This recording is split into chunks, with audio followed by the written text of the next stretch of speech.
இதுதான் இன்சென்டிவ்க்கான வழிமுறை. இந்த மாதிரி எங்கெங்கெல்லாம் காசு மிச்சம் பண்ண முடியும், எங்கெங்கெல்லாம் அன்வான்ட் எக்ஸ்பென்ஸை கம்மி பண்ண முடியும். நியூ இன்கம் வந்தால் இன்சென்டிவ், அன்வான்ட் எக்ஸ்பென்ஸை கட் பண்ணால் இன்சென்டிவ். இதுதான் ஃபார்மேட். என்ன கொஞ்ச நாள் ஆக இந்த ஸ்லாப் மாறும். இப்போ இது வந்து food cost okay, but sales ட்ரைனிங்கில் வந்து நம்ம ஒரு எம்ப்ளாயிக்கு வந்து 2% இன்சென்டிவ் கொடுக்குறோன்னு வச்சுக்கலாம். இப்போது 30,000க்கு 3 lakh பண்ணணும்னு ஒரு டார்கெட் வச்சுட்டிங்க.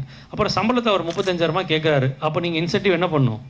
இன்சென்டிவை மாற்ற வேண்டாம், பட் யூ கேன் சே 3 lakhக்கு மேலே வர இன்சென்டிவை நான் 3.5லேருந்து ஸ்டார்ட் பண்ணிக்க போகிறேன் அப்படின்னு மாதிரி நீங்கள் மாற்றிடலாம். என்ன சார் 3 lakh இன்சென்டிவே இல்லையா? ஆமாம், சேலரி இது பண்ணுறனால நம்ம அதில் டேலி பண்ணிக்க போகிறோம். இல்லை அப்படி அதிருப்தியாக இருந்துச்சுன்னா ஓகே 3க்கு மேலே பண்ணுறதுக்கு எப்போதும் 2% நான் கொடுப்பேன், இப்போ ஒரு 0.25 வச்சுக்கோ. இப்படி சொல்லி புரியாத எம்ப்ளாயிஸ் யாரும் இருக்க மாட்டாங்க. But I want to just give you the concept behind incentive. எப்போல்லாம் இன்சென்டிவ் கொடுக்கணும்? டியூரேஷன் பார்க்க போனீங்கன்னா monthly incentive, quarterly incentive, 6 months incentive. அப்போ கம்பெனிலேருந்து அப்பப்போ ஏதாவது ஒரு அமௌண்ட் வந்துக்கிட்டே இருக்குன்ற ஒரு ஃபீல் இருந்துக்கிட்டே இருக்கும். நம்ம பிஸியாகவே வச்சுட்டு இருக்க மாதிரி ஒன்று இருக்கும், கொஞ்சம் எக்ஸைட்டிங்காகவும் இருக்கும் ஒன்று.